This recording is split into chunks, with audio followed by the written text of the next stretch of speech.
Hello guys, രാവിലെ തന്നെ നമ്മൾ ഒരു ഷൂട്ടിംഗ് ലൊക്കേഷനിലേക്കാണ് പോകുന്നത്. ആലുവയിൽ നിന്നും ബസ് കയറി ആലുവ മെട്രോ സ്റ്റേഷനിലേക്കാണ് പോകുന്നത്. മെട്രോ സ്റ്റേഷനിൽ എത്തിയപ്പോൾ ടിക്കറ്റ് എടുത്ത് വേഗം ഓടിക്കേറിയപ്പോൾ അവിടുത്തെ സെക്യൂരിറ്റി പറഞ്ഞു, നെയ് ഈ ട്രെയിൻ മാത്രമേ പോകൂ, ആളെ കൊണ്ടുപോകില്ല എന്ന് പറഞ്ഞു. അത് ശരിയെന്നും പറഞ്ഞ് ഞാൻ അവിടെ പോയിരുന്നു. അപ്പോൾ ഏത് സിനിമയുടെ ലൊക്കേഷൻ ആണെന്ന് വെച്ചാൽ സിനിമയ്ക്ക് പേരിട്ടിട്ടില്ല, ഇപ്പോൾ പ്രൊഡക്ഷൻ നമ്പർ 1 ആണ്. ഈ സിനിമയുടെ പൂജയും സ്വിച്ച് ഓൺ സെറമണിയൊക്കെ കഴിഞ്ഞ ആഴ്ച കഴിഞ്ഞിരുന്നു. ഇത് ഞങ്ങൾക്ക് ഓഡീഷൻ വഴി കിട്ടിയ ഒരു സിനിമയാണ്. എനിക്കും പിന്നെ ഒരു 10 പേർക്കും കിട്ടിയിരുന്നു. അതിൽ പലരും ഇതൊരു ജൂനിയർ ആർട്ടിസ്റ്റ് സെറ്റപ്പ് അല്ലേ എന്നും പറഞ്ഞ് വരുന്നില്ല. എന്തായാലും പോയി നോക്കാം. അപ്പോൾ ഇവിടെ കിടന്ന മെട്രോ ട്രെയിൻ പോയി. ഇനി വരാനുള്ളത് നമുക്ക് പോകാനുള്ള മെട്രോ ട്രെയിനാണ്. അതോടനെ തന്നെ വരികയും ചെയ്തു. ഇനി ഈ മെട്രോയിൽ കയറി മുട്ടത്തിറങ്ങണം. അങ്ങനെ മുട്ടം മെട്രോ സ്റ്റേഷൻ എത്തി. ഇനി ഇവിടെ നിന്ന് ലൊക്കേഷനിലേക്ക് കുറച്ചുകൂടെ നടക്കാനുണ്ട്.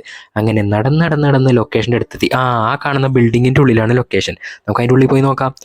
അവിടെ പോയി നോക്കിയപ്പോൾ ഷൂട്ടിങ്ങിന് വേണ്ടിയുള്ള ഒരുക്കങ്ങളായിരുന്നു. കുറച്ച് കഴിഞ്ഞാൽ പിന്നെ ഷൂട്ട് തുടങ്ങി. അപ്പോൾ ബാക്കി വിശേഷങ്ങൾ എന്തൊക്കെയായിരുന്നു, എങ്ങനെയൊക്കെയായിരുന്നു എന്ന് അടുത്ത വീഡിയോ പറയാം. അപ്പോൾ അതൊക്കെ അറിയണം എന്നുള്ളവർക്ക് ചാനൽ സബ്സ്ക്രൈബ് ചെയ്ത് അടുത്തുള്ള ബെല്ലൈക്കൺ ക്ലിക്ക് ചെയ്ത് വെച്ചോ. ബാക്കി വിശേഷങ്ങൾ അടുത്ത വീഡിയോയിൽ.